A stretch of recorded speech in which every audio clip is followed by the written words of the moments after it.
Hi, Sarah. Third time. You're better today?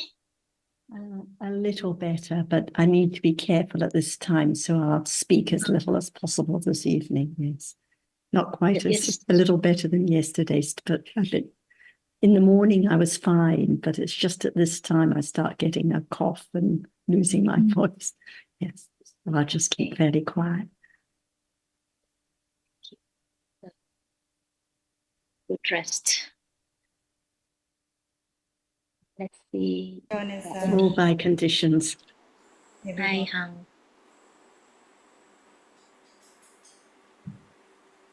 Dạ con xin hỏi cả nhà mình có ai có câu hỏi cũng được đưa ra không ạ? Nếu mà ai có câu hỏi thì xin vui lòng giơ tay ạ. And I'll see if Achan is here. Achan, are you there?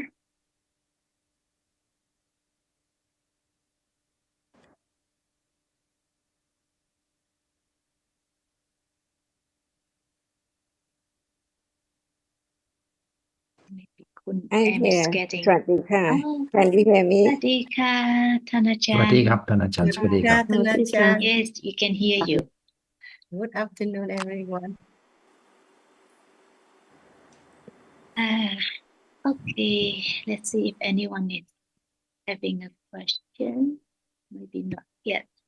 So I think, one of the things that really struck me a lot when I listened to the Dhamma explained to us by you is that Dhamma is what is real. And I think we don't understand that enough. And I think if there are many new members, I think that would be beneficial for them to listen more about that, and actually for everyone. Thank you.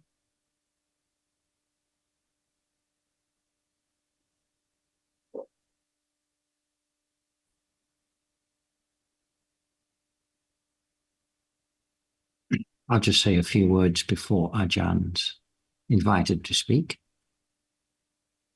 I think that's a good point, because I think the tendency is to hear about different Dhammas and then try to experience them. But that is not the Buddha's teaching. His teaching is that what is appearing now can be the object of better understanding. And what is appearing now means what is real now, in the sense that it's not what we think we are seeing, it is the visible object itself, or it is the thinking that thinks about what is being, thinks about what is being seen. These are the realities. And in the Buddha's teaching, it doesn't matter whether the realities that are known better are just a few or are many. It doesn't matter that there are many realities which are very subtle and unlikely to become the object of awareness and understanding, because they will never appear as such. And so it always comes back to what is there at the present moment. What is there now? Now there must be seeing and hearing and thinking. And also there must be the experiencing of hardness or softness through the body sense at the point of contact with a chair or the floor or whatever one is sitting or standing on. And there are pleasant and unpleasant feeling. These are all realities which may be appearing at the present moment, but as we learn, they are not yet known as they truly are. And the beginning of the development of the path is just to consider what the Buddha has said about the reality of the present moment and the way different dhammas relate to each other, and the general characteristics of different dhammas. So to consider any aspect of what he has said in his teaching, because these are all relevant pieces of information which may support the development of understanding.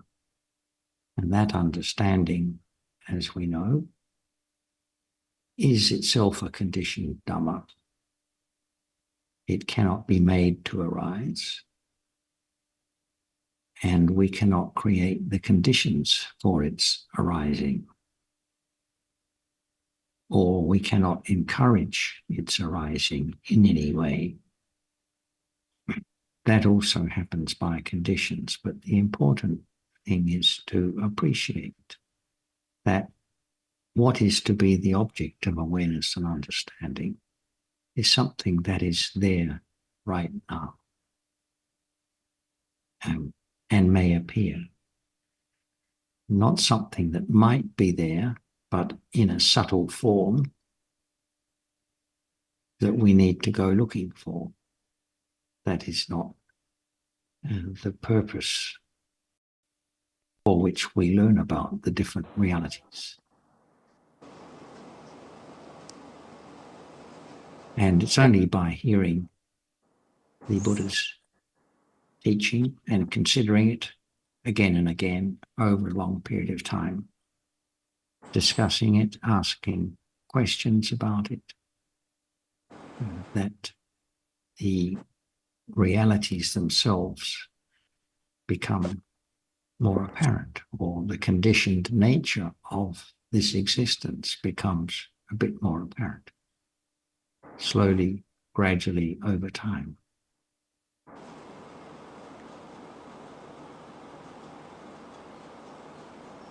Thanks.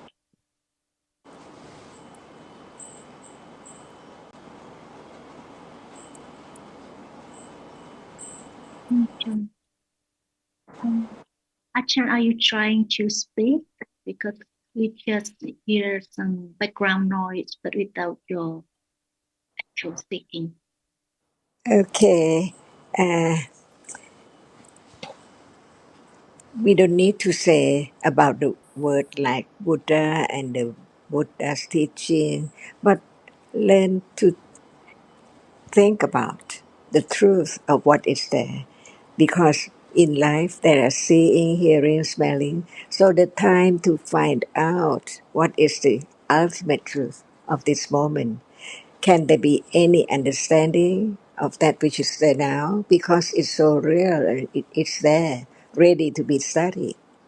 We don't have to use any word, any teachings at all. Just talk about understanding what is there as it is. Anyone would like to understand the truth, or no attention at all, no interest at all. All depends on the accumulation. So when we talk about the teachings about what? When it is a teaching about what is there now, is it interesting? Because even it's there now, no one can understand it until we talk about it, until the word of truth is heard and considered whether it's true as we have heard about it. For example, if we don't use any word, who is interested in understanding, seeing, or none at all? Because in life there are seeing, hearing, smelling, tasting, touching, and thinking all day. who can help anyone to understand the truth. Otherwise, there can never be the understanding of what is there in life at all. So it depends on the interest of the person who has accumulated the truth that it can be understood if someone just talk about it. And this is a condition for discussion to understand what is the truth about it. And without the word of truth, who can understand it? So who can understand the truth if there's no interest, no attention? But when someone say the truth of life is that what is there in life is not permanent at all. It depends on the listeners whether that person is interested or not to understand a little more why it's not permanent and what is there not permanent. It is not just want to try everyone to understand the truth when there's no condition to be interested in understanding what is there. It's useless for those who have no accumulation at all. So now we just talk about the truth. Anyone who would like to understand the truth, the ultimate truth, can discuss on the word of truth.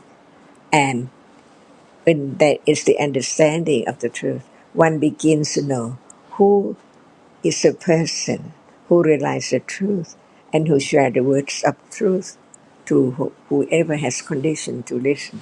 That's all. There are many topics of discussion. This is one discussion on the truth of life, on the truth of this moment, to understand truthfully what is it as it is. Because life is so short, who knows, it will end up any moment, even right now. So what has been accumulated from birth up to now is what? Useful or unuseful at all. See, it's gone every day, every moment. So it keeps on going by conditions, non-stop, never end up at all. So it has to be like this. Does one enjoy to be born, short or long life, unknown? But it has to come to end up all the stories about what is there in this world, that it has been known in life as something and someone all the time. So it's just a subject of discussion to understand what the truth is of this moment.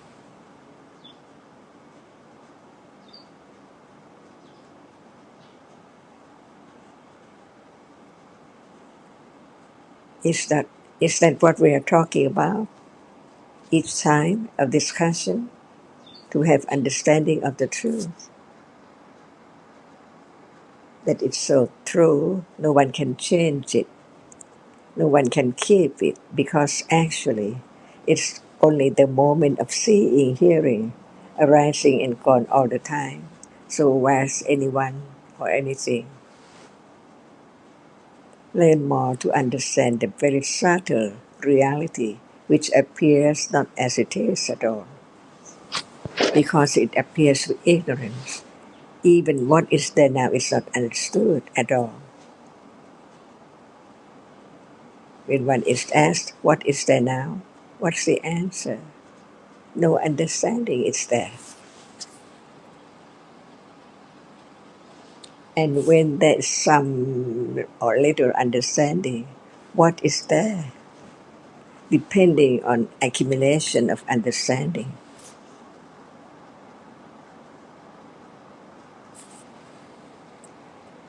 So what is there again? See? Better to know. You can say that seeing, now there's seeing. Really? Yes. So what is seeing? Seeing is that which sees now. Not you or anyone? No, Can it return, arise again? never. It's gone. What about the other moment? If it's not this moment we are talking about it, is it known as it is? No, it's taken for I. It's That, known. that's right. Just saying out is not enough, right? But It's the path leading to experience it, to realize the truth of it, can be developed too, not just talk about the story of it.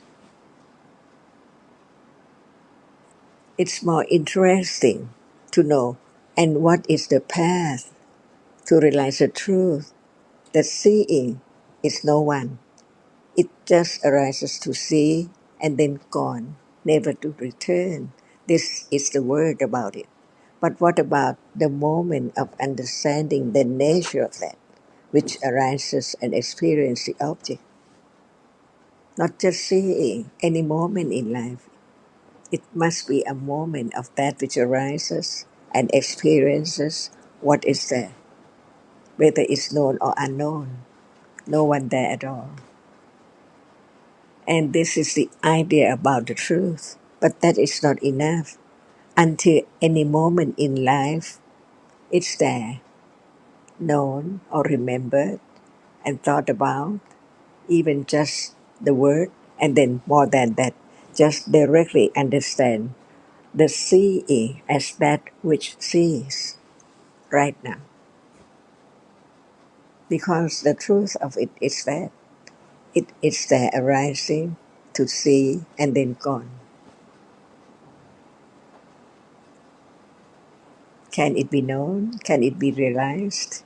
Can it develop right understanding gradually, letting go someone or something always there in life, each moment when there's no understanding? Even right now, something is seen. Many things are seen, people and things and names and sorry, but the truth is just in one moment only. The previous moment gone, the future hasn't come yet. It's so true. And what is there is not in anyone's control at all. By conditions, even thinking right now is conditioned to think as it is now and then gone, unknowingly in life. So begin to understand the ultimate truth. Nothing is permanent at all, even this moment of seeing. Because there is not only seeing right now, there's seeing, hearing, thinking, remembering, everything are there. It's, each one is there. No one knows and gone until one is known just a little about it, until it is experienced clearly to realize the truth, which it can be there, but not with ignorance, no interest about it.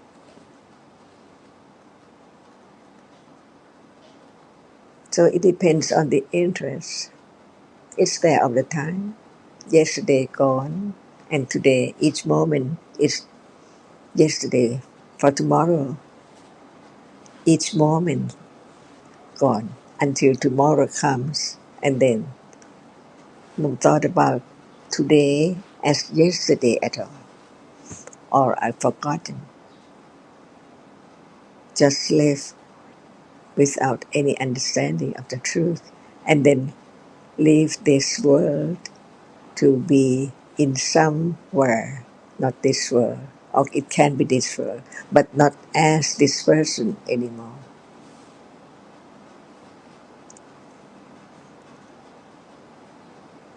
Had you been in this world before, last life or any life? Who knows? Only this life is forgotten from moment to moment. As next moment comes, it forgot just this moment which is gone as previous moment. Instantly. Is that true? Learn to understand the truth.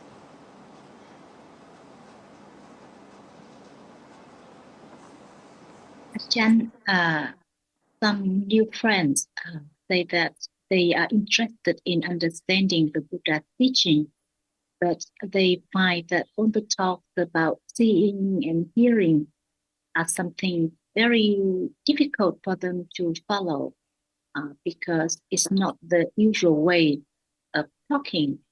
Normally in life, they never think about seeing or hearing. So could you please help to explain what is the significance of understanding seeing and why we talk about seeing, hearing, or touching again and again? So, who's the Buddha? Is the enlightened ones. Enlightened what? Enlightened to the truth of life at this moment. So, are we talking about what Buddha enlightened and shared the truth to us too?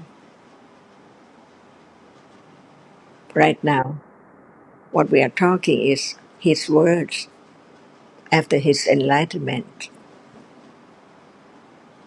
seeing how subtle it is that he had to develop quite a long time, all kinds of wholesomeness to develop right understanding of the truth.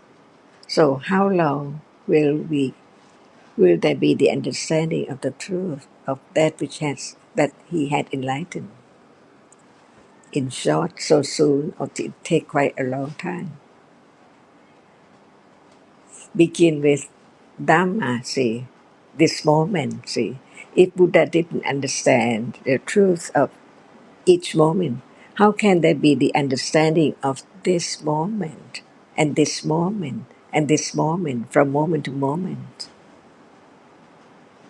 So if we didn't listen to the words of the truth from him, how can there be the understanding of what one says? It's so very difficult.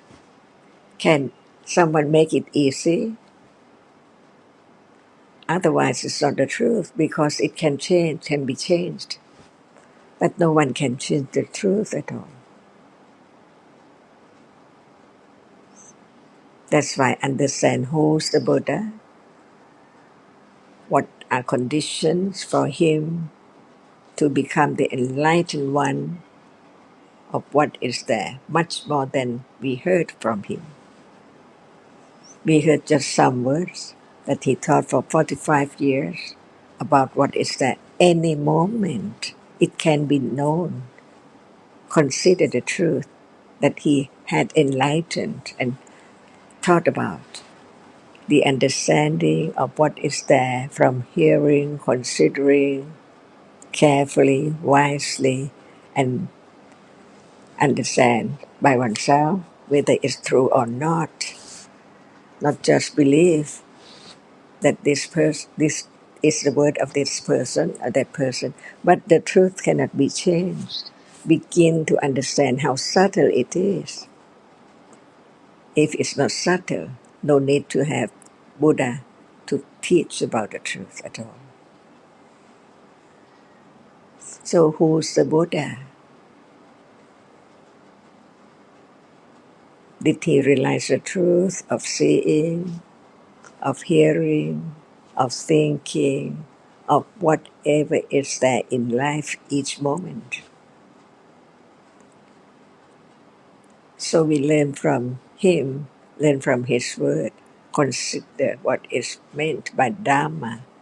It doesn't mean anyone or anything, but it means the reality, which has the nature that as it is, as no one and nothing. It doesn't come from out of the blue, but it's there by conditions. And he taught about condition for each moment. What is there? And the beginning to understand his word is just right now, because it's there. And he had enlightened the truth each moment, and this is this moment. If there's no understanding of each moment, how can there be the understanding of the other moments, other life, this life and other life, years and years lives ago? So just learn to understand the truth and then understand the virtues of the Buddha. Who's the Buddha and who's the follower, the Savaka?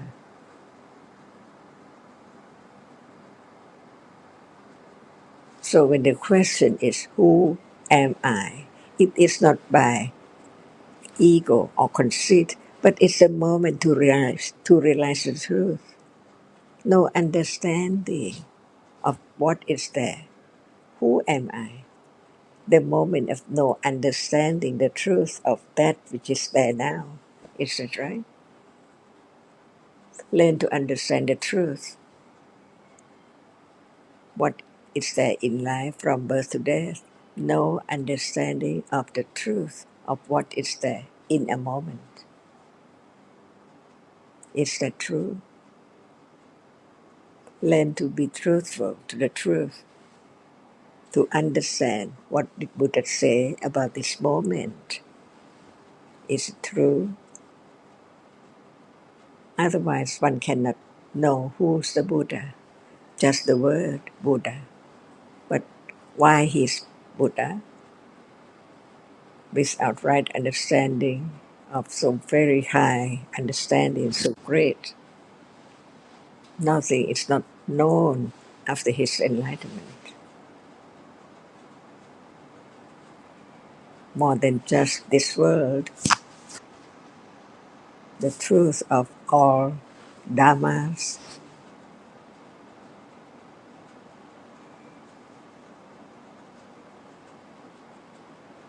Would you like the truth to be easy? Cannot be easy. That's why begin to understand the truth. No understanding of seeing right now. But having heard the truth about seeing, consider whether it's true or not. And the truth begins to develop, to let go ignorance and what is there appearing untrue.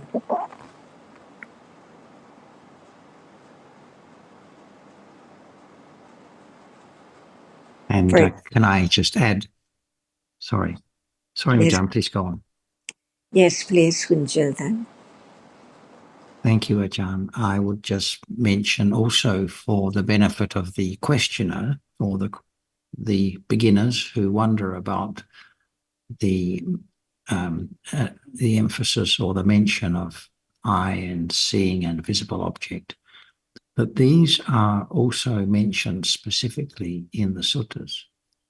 Perhaps most people are not aware of this because they are only exposed to a limited number of suttas. The suttas such as the Satipatthana Sutta and the Sutta on mindfulness of breathing and mindfulness of the body, and those ones that often come up in discussion. However, in many, many suttas, especially those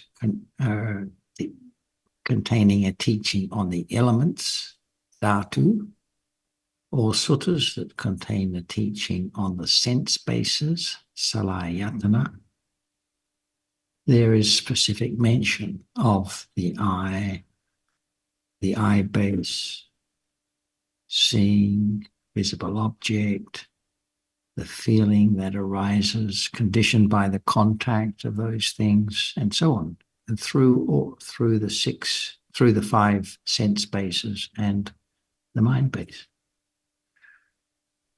And so that's one point, that it's definitely in the suttas and in many, many suttas.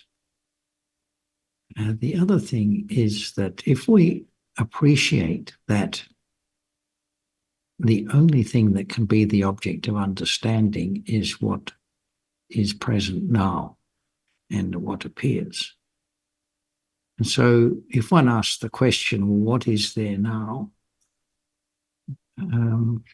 seeing and hearing and so on are always there, as far as we know, as far as it seems to us.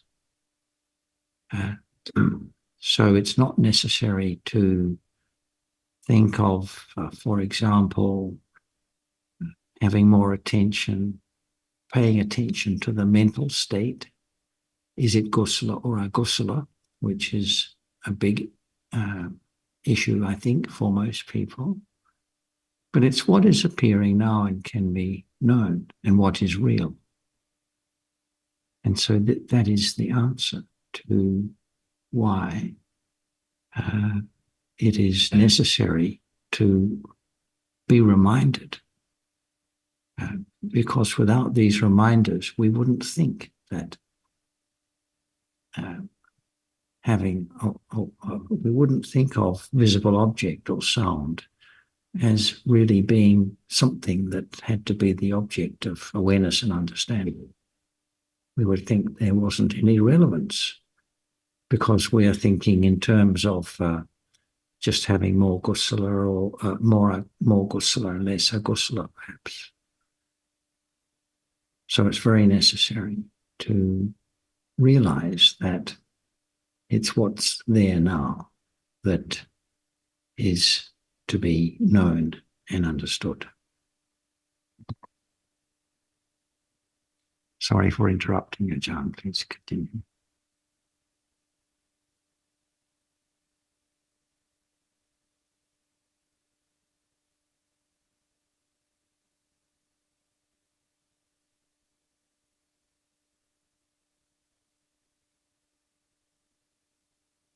Yes, thank you, John.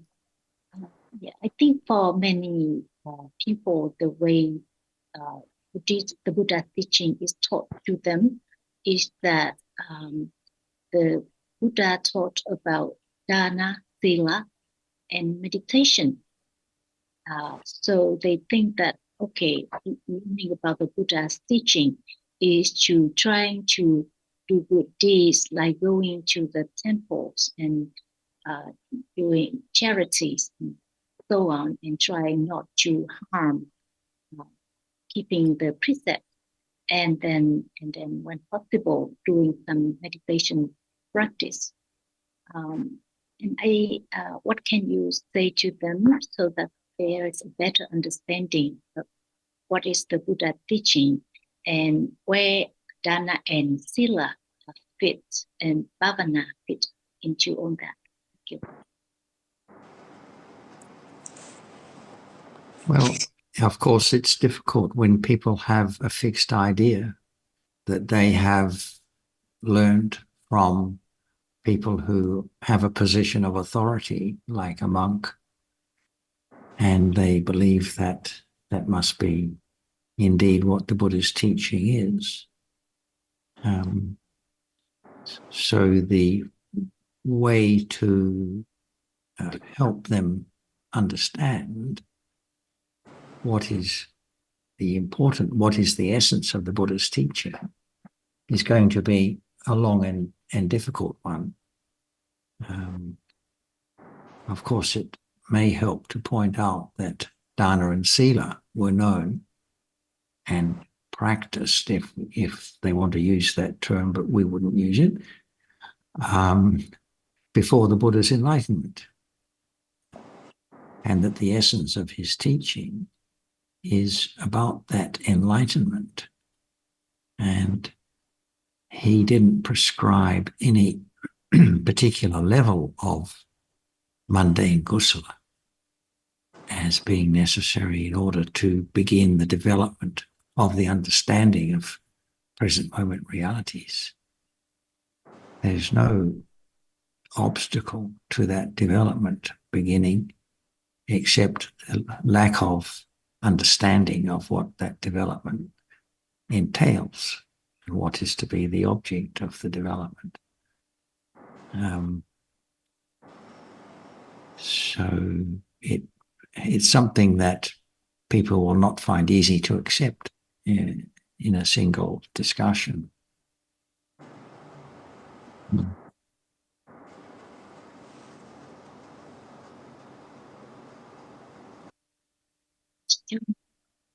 Chan, Yes, you sorry, Kun John. I didn't turn on my microphone after you said. I said, thank you very much, Kun John. It's so very helpful. Thank you, The Ajahn. words, the words of truth, anytime, condition, a little more understanding. So if people think that they would like to hear about Sila and Kusla and so on, what is the difference between the teachings of the Buddha and the others? Is there any difference? Or not different at all? And who's the Buddha? And who cannot be the Buddha at all? It's just teaching about wholesomeness, Sila, and so on. Is that the Buddha, the enlightened one? What is the truth? The ultimate truth that no one knows at all because everyone takes whatever is there as something and someone and I from life to life. Is it true? Where's the I at birth? From where I before and how where's the I after death or at moment of death? The I is there or end the I up at all? No more I. See, it's only one's own idea, but the truth can be known only from the person who developed great understanding, great virtues enough to enlighten the truth of all kinds of reality, the truth. That's why learn to understand. Anyone can talk about kusala, but the words of the Buddha talk about the truth of what is there now to be known as no one from whom you heard before or never heard before at all. And what is true, even kusala, is not mine or me or anyone at all. Not just do good deed to get the result of good deeds. I get it. See, all life, I and someone all the time. Is that the teachings of the Buddha? Just like the others, or anyone can think a little more by oneself, different angle, different aspects. The wise one can think about it, but not the realization of the truth that is there. Even right now, it's there hidden, but the truth can be known from what is there covered up long, long time ago. But what can understand that has been the understanding of whatever is there. That is so subtle. It is there by conditions. Who can think about it? Without conditions, there can never be anything arise at all. Is that true? For example, without the eye base, without that which impinges on the eye base, without the condition for seeing to arise, the karma, the previous deeds condition the moment of seeing present on pleasant object. Is that true in life? Sometimes the seeing sees the present object, and sometimes the seeing sees unpleasant object. But it does not know more than that because it arises just to experience that and then gone.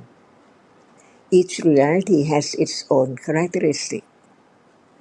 They cannot be the same at all because they are different by conditions. Is that true?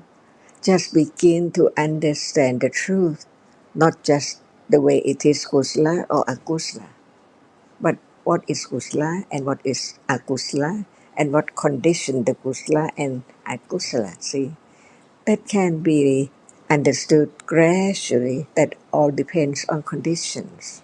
Is that right? Even kusala and akusala cannot arise at will, but by conditions. Is that true? Just begin to understand the value, the preciousness of that which is understanding the truth, which is covered up, never be known at all. If there is no hearing and considering to begin to understand the truth, that it's gone. Just a moment ago, hearing, seeing, thinking, gone, all gone, from moment to moment. This, it would be that yesterday for tomorrow. See, is that true? And what about yesterday? Just like today, but not the same. But yesterday gone. And today, almost the same. The same bed, the same room, the same curtain, the same flower, and so on. But it's yesterday, and today would be yesterday tomorrow. Is it known before, or just think about wholesomeness, wholesome or unwholesome, or didn't realize whether what one takes for wholesomeness or wholesome, I mean, it's not wholesome, who knows? The truth is the truth. That's why what is taken wrongly, even unwholesome to be wholesome, can be known that it's not wholesome at all. Learn to be truthful to the truth, to understand that life is so short, and what is life? It's moment of that which appears and disappears from moment of birth on and on, never return at all, and never stop at all, as long as there are conditions. Yesterday conditions, and today conditions, and tomorrow conditions, and the end of life is conditioned too. Is that true? And what is wholesome? Is the moment of birth wholesome? Is seeing right now wholesome? We take it for our own idea that it's that as we think. But in truth, the unwholesome and the wholesome is different. And there is the reality which is not wholesome or unwholesome. Who knows? Is to begin to answer the question. If you think that just kusala is enough, is seeing kusala, see, without hearing about the truth. What the idea about seeing? Is seeing kusala or akusala?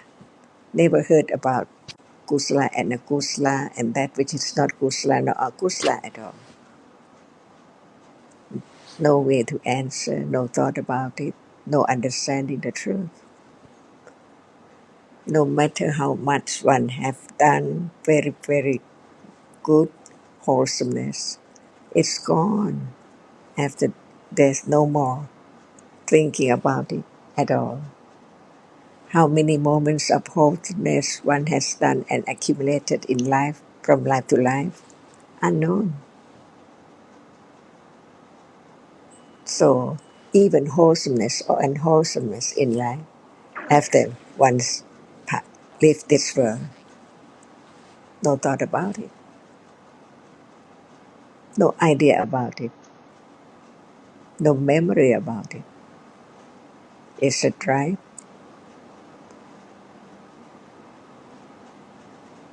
Trace back to this moment, to tomorrow, this morning, and last night, and so on. Is there any understanding of the truth? As Dhamma,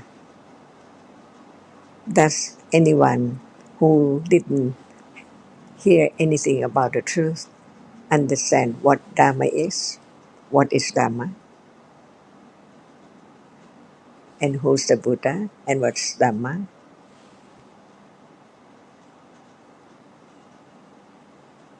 It's much more precious than just understand what is kusala and akusala and try to be kusala. At moment of trying, is it kusala?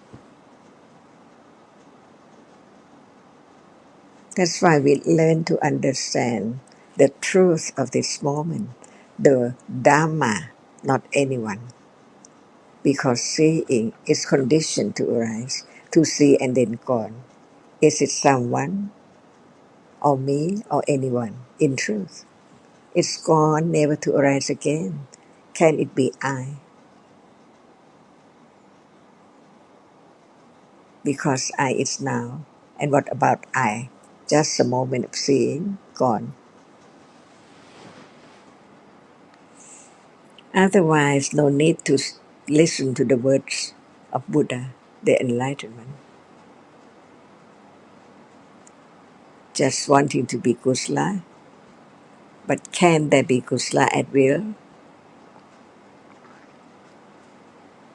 Because there can be will to have something, and the moment of the will to have something, is it wholesome? And there is the will for having such and such all day.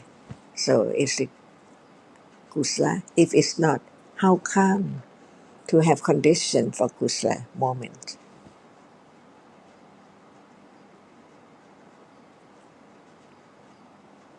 And if I could just add one thing further, come back to the difficulty that we mentioned earlier, because these people you're talking about, even their idea of sila and dana is a very ritualized idea of those forms of kusala, taking precepts at the temple and performing dana on a particular occasion with a chosen recipient, etc. So it can one can help by first of all pointing out how these moments of kusala arise in daily life. It doesn't have to be on a designated occasion or follow a particular setting or form. And everything is happening by conditions, as Ajahn was just explaining. And perhaps it's helpful to point out the conditioned nature of even the dana and sila that they think they are performing.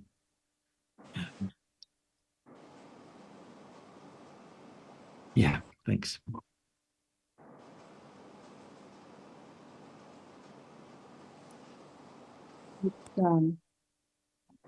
So helpful or what you and Ajahn just explained, and you can see that the Buddha's teaching is much more subtle than what we at first think.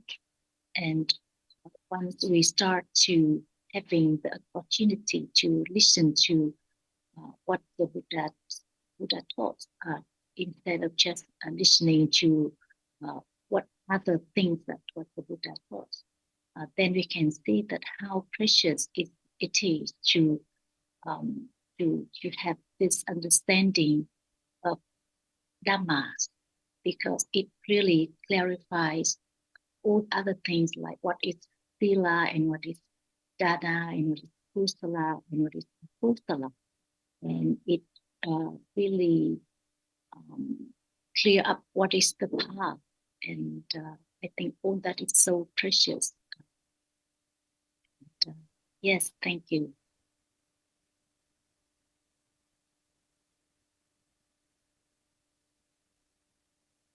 I think Ajahn was about to say something. Please, Ajahn. We can ask anyone, do you know Buddha?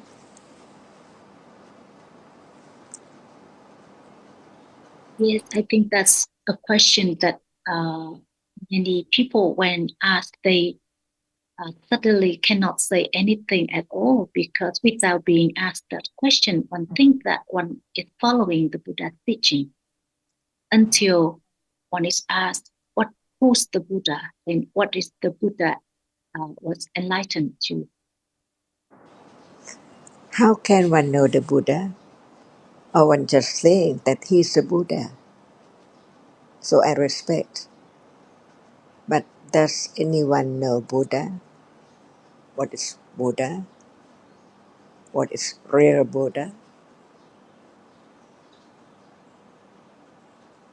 What is the highest virtues of Buddha? Or just Buddha? respect Buddha is that respect without any understanding. So one can know the Buddha only from hearing his word and consider carefully about the very subtle truth of the word of truth, about whatever is there in life or life, every moment. That's why when we learn to understand the truth, we learn to understand the virtues of the Buddha and the respect of the Buddha comes from understanding his virtues. How great it is, because everyone cannot know the truth of what is there at all without the words from his enlightenment about the truth of what is there every moment in life. The truth is the truth. And the truth now is seeing. See, when we think about kusala, we don't think about seeing at all. Even seeing is there. It sees, but no understanding of that which is seen as it is, or that which sees as it is. And the truth is that it's just a moment of that which is conditioned to see, to arise to see, because there's no seeing. Before seeing, there's no seeing. And when seeing sees and gone, no seeing, but there can be the moment of experiencing what is seen because of the cetasika or the mental factor which performs the function to experience the object after seeing. See, who knows? This is this moment.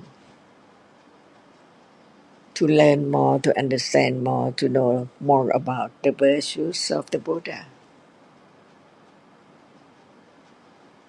and the highly respect develop on and on when there is the understanding more and more, clearer and clearer, more confidence of the truth. That the truth can be known but not from oneself, but from the enlightenment. So listen to his word, condition right understanding of what is there in life, which is not permanent at all. So very short each moment. No one can make anything arise, but whatever is there already. See, it's there already. What is after seeing is there already, but it's not known at all what is what.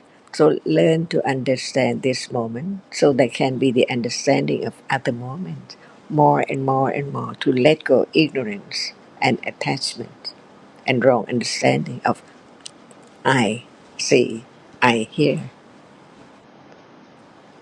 Is not the point of understanding the truth, or just I want to be good, I want to have a pleasant object and so on. So why does one want to be good? No expect at all, no expectation of the result, or just do it because of thinking about the result of wholesomeness. So many realities, all are dhammas, not any one at all. Different moments, different realities arising together, performing the function of each one. They don't know each other at all, just arise together by condition. So many conditions for what arises together to be a moment. Is that true? No one can think about that at all without hearing about the truth. Little by little, to let go ignorance of that which is there, little by little, until no, no, no matter what moment is there, no wrong understanding is there, because wrong understanding with attachment to that wrong understanding and ignorance which condition that misunderstanding is completely, absolutely, ultimately eradicated. This is a teaching of the Buddha. So begin to have confidence of the word of truth from one reality to another reality to all reality until it conditioned moment of directly understand the characters of each one at each moment. As much as condition is there.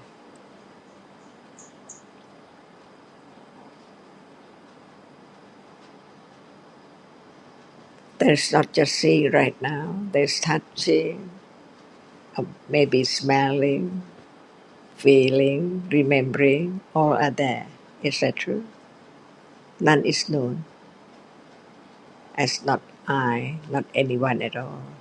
Until right understanding can understand each reality a little more, until it becomes to appear well, little by little, until it appears as it is, but still by nimitta and so on. The truth is so true. No one can change the truth at all. Is that the most precious moment in samsara, not just only this life.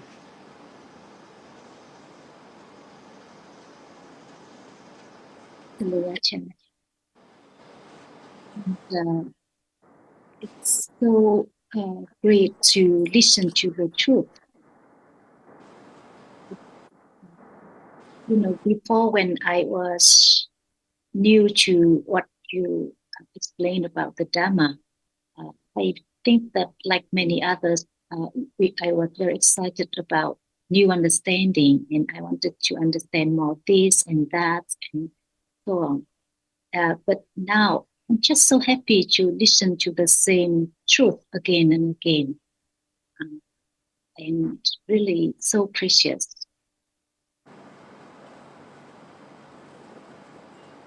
It let go the idea of trying to understand more, see? But at moment of the understanding, it develops in it by itself, in its own way, secretly. No one knows, holding the knife handle, when it will appear as it's fallen away, just a little at a time. But when it's not appearing like that, no thought that it is falling away each moment of understanding. But ignorance is so enormous, so the wearing away of just in a moment cannot be known. But without it, how can there be the realization of the truth? Even it's there, ready to be understood, but only by understanding, developed stage by stage, to experience the truth from hearing, considering, pariyatti, firm confidence of the truth. That what is there now, moving the hand or whatever is done, all by conditions.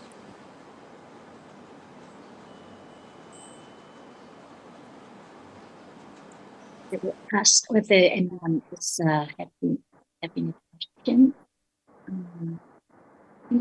Hỏi mọi người trong pháp đàn là câu hỏi gì? Consider a little more carefully. We are thinking about that which is not there now, right? Right. Until it's the moment of condition to understand what is there, which is there already. No need to think about other thing at all to understand it.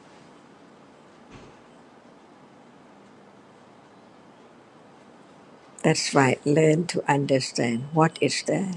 A reality which arises and experiences the object, no matter the object is known or not known, appear or not appear, but that which arises to experience the object is there from birth, arising and falling away on and on and on from moment to moment, from being the baby up to now, this moment, and so on.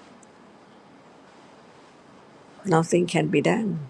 No one can do anything. It's the way it is, non-stop, from life to life, with more and more ignorance and attachment, more difficult to let go. That's why right understanding is developed against the current of ignorance and attachment and all other akusala. But it does matter when there is right understanding. It's so patient because right understanding can arise and it can develop, but by conditions. So understanding what is condition for right understanding.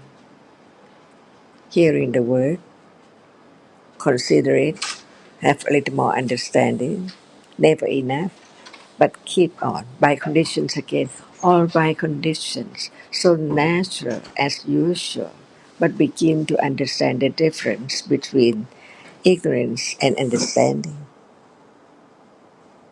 And see the precious moment of understanding, even just a moment, is so very precious.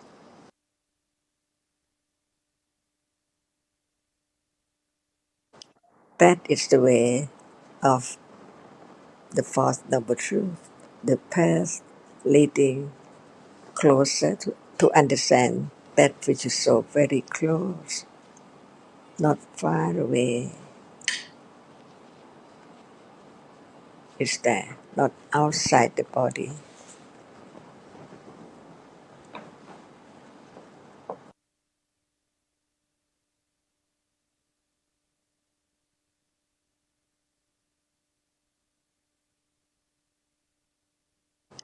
So how long will it will take to understand a little more of the truth?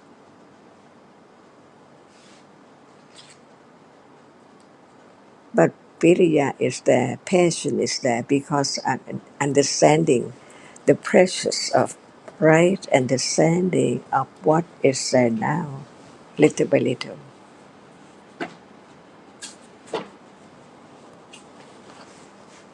And only by conditions. No one can force to think about it all the time, to read, to try to understand. All done by attachment and ignorance.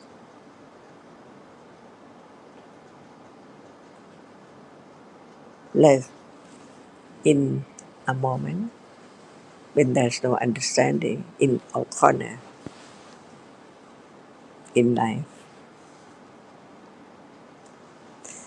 And this is the only way to let go the very subtle ignorance and attachment and wrong understanding.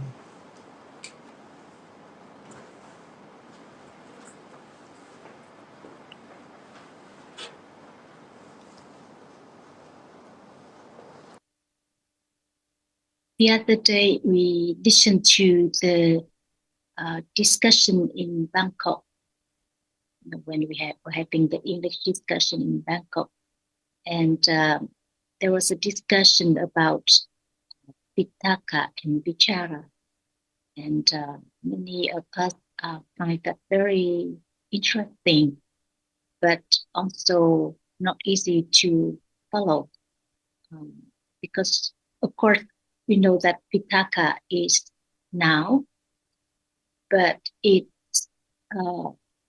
where is it, how is it, because it's all mixed up with other reality. And also we know that in all the chitta that are Kamavachara chitta, Pitaka arises together with Vichara. So is it possible to understand the difference between these two? Because nothing appears about their differences. I don't know whether you would help to understand a little more about these two realities. How many cetasikas arise with a moment of citta at least? 7. See, is that the understanding of all seven clearly? No. See, and vitaka is not the seven, see? That's why we can listen to the teachings of the Buddha But the subtlety difference between different reality is so very, very subtle, fine line. That's why, as much as there can be the understanding of any Cetasika or any Dhamma, it's not just thinking about the word, but consider the characteristic of each reality as much as there can be condition for it. For example, Vittaka and Vichara are not the seven Cetasikas arising with each citta. See, understand the difference between each moment as it is. Vittaka, the seven Cetasikas and the seeing arise by Kamma, see, to see present or unpleasant object. That's why understanding what is Kamma, the deeds has been done through body, speech, and mind. As the deeds had been done, it conditioned the result later. But who knows? That's why the karma, which is now done each moment right now, hearing the teaching, developing understanding, when will it condition the moment of this moment of karma? Unknown. So the karma is unknown and the vipaka, the result, is unknown, but they are there to be considered to understand that whatever is done, it's done so that it's resolved from what has been done. The first is the patisantichitta. So what for? The result of the deeds has been done.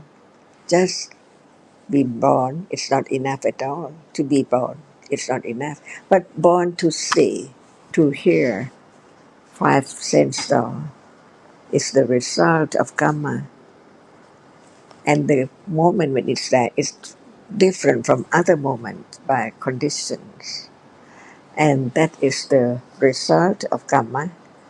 Only seven Cetasikas are enough for karma to condition it to arise with the 10 vipaka, seeing, hearing, smelling, tasting, and touching.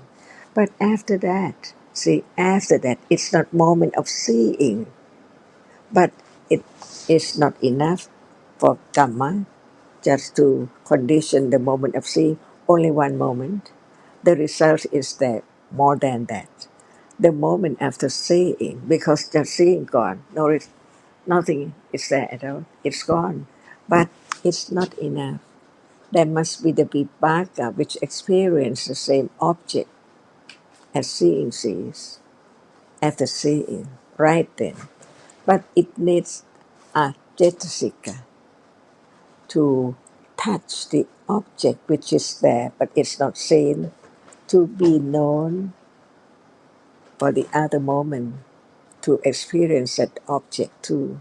But there's no intention for that moment at all. It just arises by condition. Even Cetana is there, but it performs different function from the will or intention to do wholesome or unwholesome deeds. That's why it needs a Cetasika. The object is there, but seeing sees it and then gone.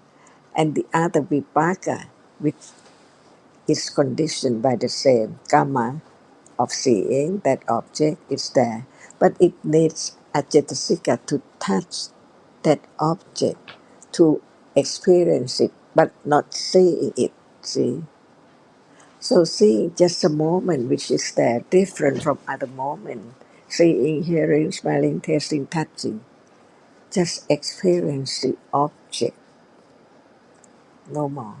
But citta after it continue by the same karma for that feedback, the result of karma, to have vittaka cetasika, a reality which arise after the 10 cetasika each moment. Otherwise, I can never be thinking or liking or anything after that. But vittaka is there, share or experience the same object. So we, as much as we can think, if we use the word thinking, vittaka think, it's all right. But it has to touch the object because the object is not seen, but is touched by the previous experience and so on. That's why we learn from moment to moment about one moment with the Jetasikas arising. That from then on, after seeing, hearing, smelling, tasting, touching, all other moments needs vitaka.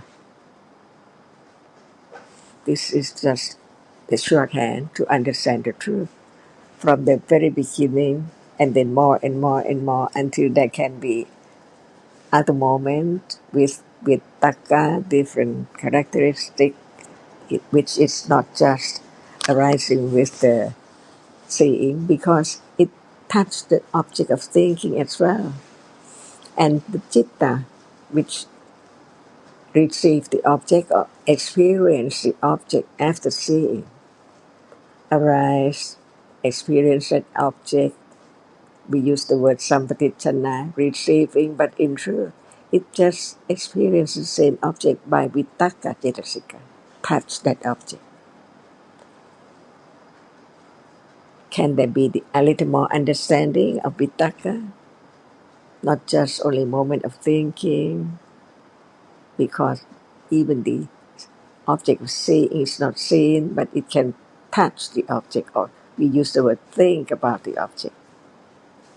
Think of the object at moment of thinking, see? And vichara is the other cetasika. It does not touch because vitaka touch, but it holds the object, see, together with touching. Can there be some understanding of the difference? Because all cetasikas are so very subtle, fine line for each cetasika when they are together, like vitaka and vichara, hiri and ottappa, like that. See, begin to understand the difference, even it's so very subtle, but it can be known, so that they are not the same. That's why later on, when we talk about the citta, which is not seeing, hearing, not just ordinary moment of liking, disliking, the moment of jhana, different level. There can be vitaka without vichara. Oh, excuse me, there can be vichara without vitaka. See, we learn a little more, but we start from the very beginning, little by little, and more later. So now, vitaka usually vichara arising together, and vichara cannot arise alone. And when there is vitaka, vichara is there holding the object too. This is as much as we can begin to understand the truth of vitaka later at moment of different level of panya, developing jhana and so on. The truth is so much by different conditions to be different level of wholesomeness and unwholesomeness. They are what we take for life, but in truth, it's only different realities conditioned to arise and fall away. As long as there are conditions, no can stop the way it is, arising and falling away, on and on, with ignorance and attachment and akusla more than kusla. That's why it takes quite a long time to develop right understanding enough to have less akusla and more parami to condition the clear understanding of the object little by little. So Yes. it's so very important because it is the path factor to Magga. See, learn to understand the truth as not self from the very beginning. Otherwise, it's just a word. And understanding the nature of vitaka, can it be known when it does not appear? Impossible. Whatever does not appear cannot be known as it is. Only think about it.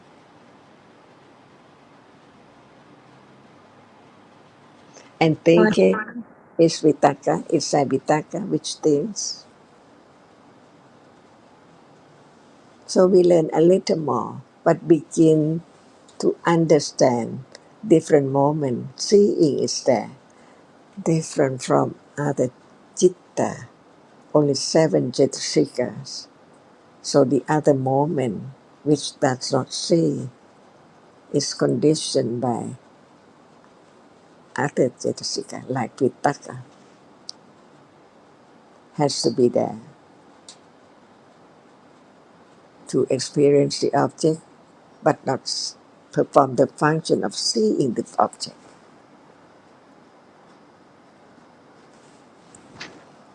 It is now, see?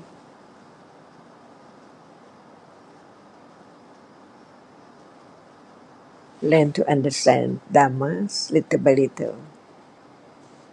Dhamma is Dhamma, not anyone or anything. Then you said that the panya of the level of jhana can know the difference between taka and vichara. But what about the panya in the development of understanding? Does the difference between the two citasika appear? Of course, not now, but uh, uh, can it appear to not the level of jhana, because it's a different kind of development? Shall we not talk about jhana yet? Because it's the beginning to understand any reality as not anyone or anything at all. Beginning to understand reality as it is, just a reality. It has its own characteristic, its own nature, its own function, its own manifestation, its own proximate cause for its arising. These can all be known at once, only little by little, only one at a time. So now we're talking about vitaka. Begin to understand vitaka, which arises after seeing, hearing, smelling, tasting, touching. That usually vitaka arises with other moment of citta. We don't talk about the details about the jhana and what is there, which is not now.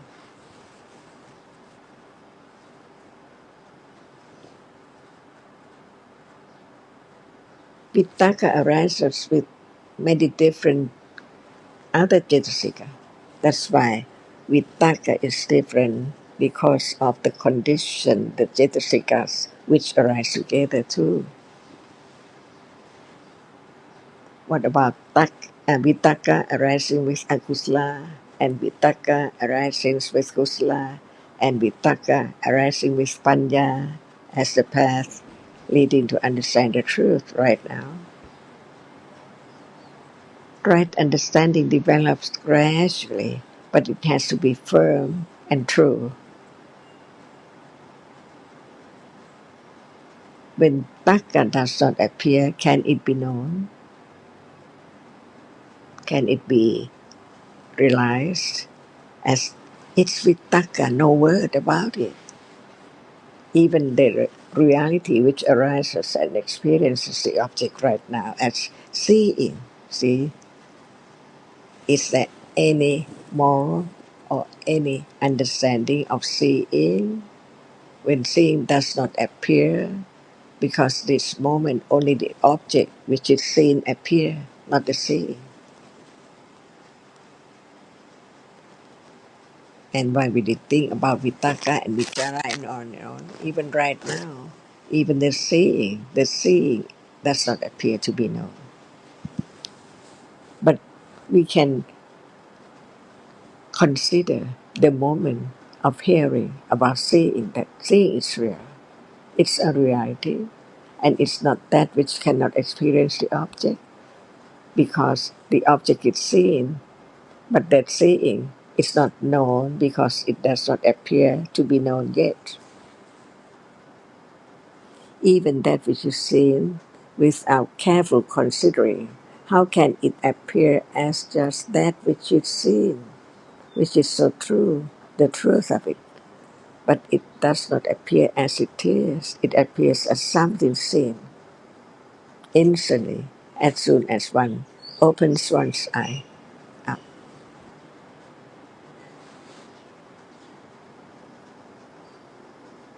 That's why the difference between ignorance and right understanding is quite apart. Never be together.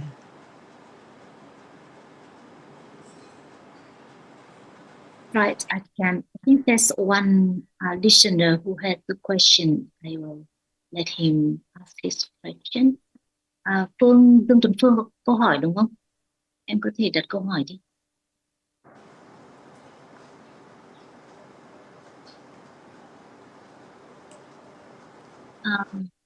Lương Tuấn Phương có đang đặt câu hỏi không? Dạ em đã. Rồi Em mời muốn bà làm rõ cho thêm cái câu mà bà nói là tầm nó chạm vào đối tượng ấy chị. Yes, so he said that Achan said that that Vitaka touches the object. Can you elaborate more? Thank you. It's not like touching hardness at all. But without touching, can the object be known or experienced?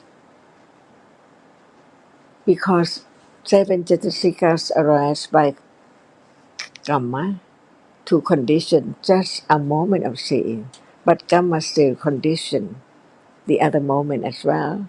Otherwise, what is that which is seen? Nothing, no thought about it, no sorry about it at all. But because of seeing, there's so many moments of thinking about it in different ways. But only seven Cetasika, can there be the moment of thinking about it in different ways?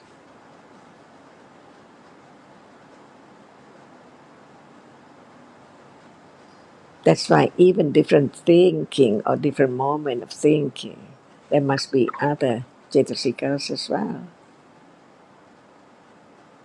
So without Vitaka, how can there be the experiencing of the object?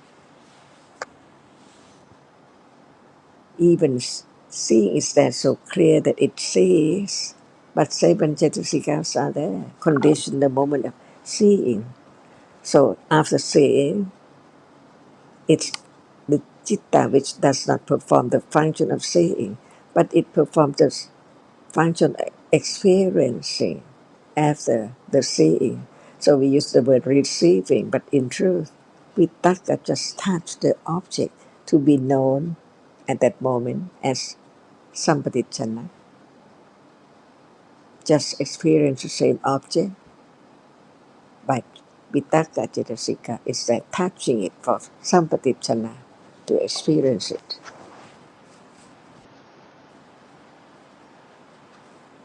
Otherwise, it must be the same seven Cetasikas all the time, seeing all the time, but in truth, just one moment of seeing by seven Cetasikas. That's why somebody cannot see. It performs a function of experience the same object because Vitaka touch the object for it to experience without seeing. Different moment.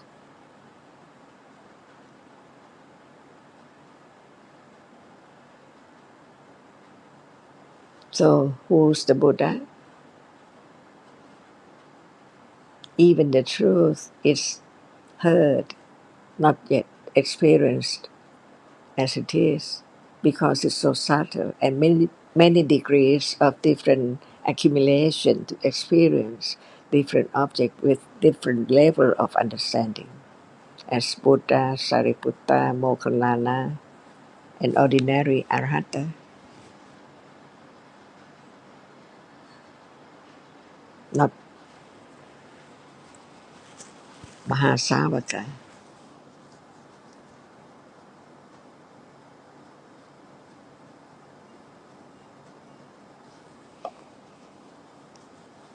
So life goes on by condition as natural as usual, but right understanding begin to be enrooted, to hear more, to consider more, to see the precious of understanding, rather than just live without any understanding and live the world, no memory about what has been done and experienced at all, like this life different from previous life.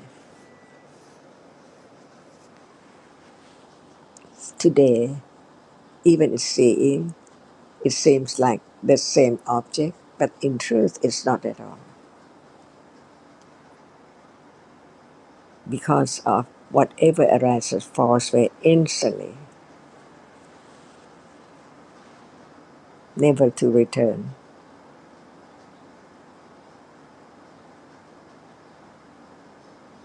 What is difference between before hearing the Dhamma and after hearing the Dhamma?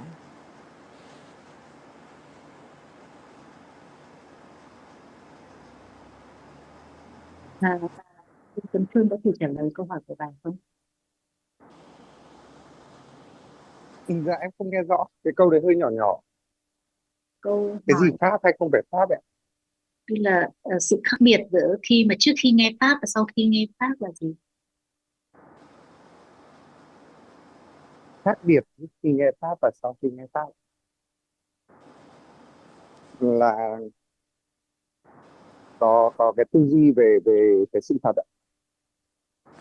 So that is thinking about the truth. That's the difference. Life goes on as usual, is that right?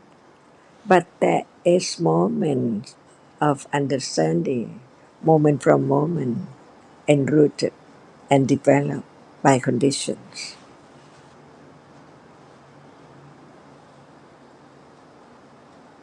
Is that true?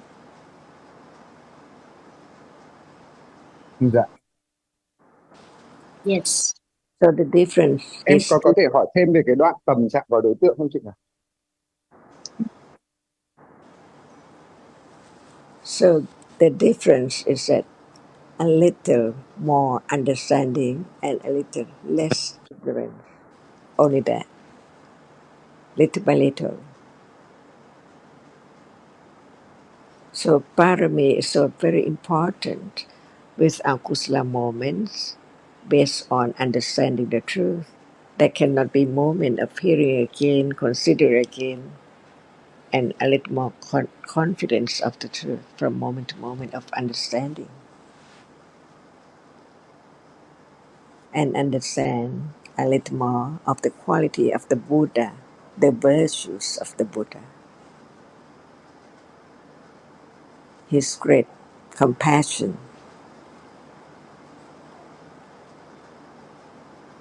to everyone.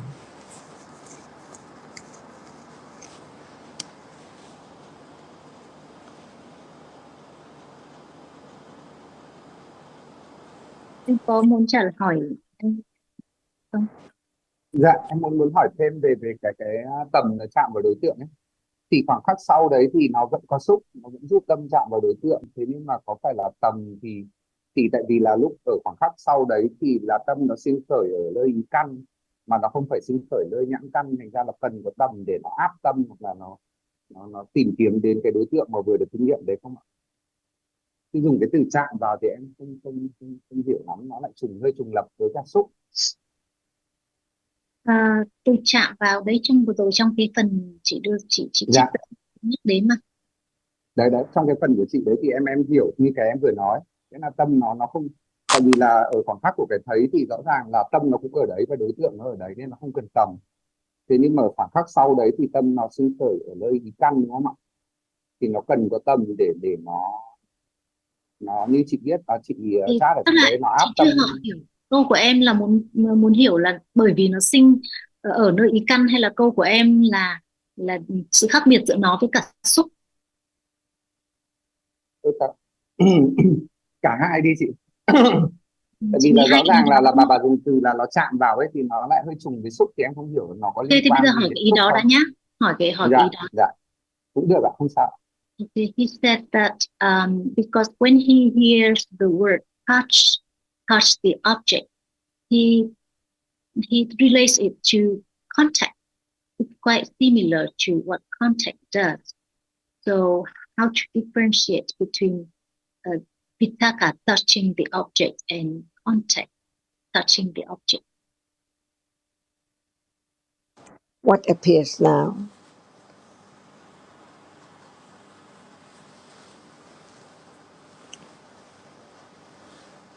What appears now? Cha đang hỏi Phương đó. Dạ. Vẫn là yếu tố kinh nghiệm và yếu tố được kinh nghiệm. Đó, em nói to lên. Dạ. Cái gì đang xuất hiện? Để em dùng loa ngoài cái như cái tai nghe của em có vấn đề. Hoặc không, chị nghĩ là bây giờ cũng hết giờ rồi thì có thể Chị nghe được chưa ạ? to lên. Alo. Alo. Em không nghe được à? Em nghe được rồi ạ. Cái máy của em nó vừa có vấn đề. Ta đang hỏi là cái gì xuất hiện hiện giờ? Dạ, yếu tố kinh nghiệm và yếu tố được kinh nghiệm ạ. Hai thứ hả? He said that which experiences and that which is experienced. Can that which does not appear be known? Không ạ. No, cannot. Is there any understanding of that which is now appearing?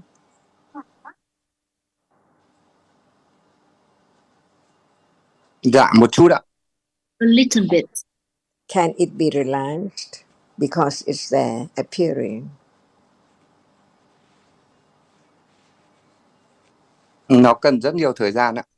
It takes a lot of time, long time. When there is the understanding of the reality which arises and experience the object as it is, there can be a little more understanding of no matter what reality is there arising and experiencing the same, even that it is different characteristic, but it experiences the object.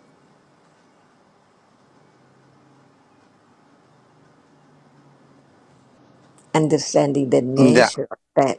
Thế nhưng mà sao Achan lại dùng hai cái đấy lại dùng giống nhau thì con không hiểu nó có cái điểm gì nó giống nhau ở đấy á? Thôi được rồi, chị nghĩ là bây giờ cũng hết giờ ấy thì có gì để chuyển cái câu hỏi này sang buổi sau nhé. I think he still has his question. He repeated his question. Chị Tâm nghe thấy em nói không ạ? Chị có nghe thấy, bây giờ chị nói là em đã gần hết giờ rồi nên mình chuyển cái câu của em sang buổi sau. Đã quá giờ rồi. Bây giờ để chị nói với Achan.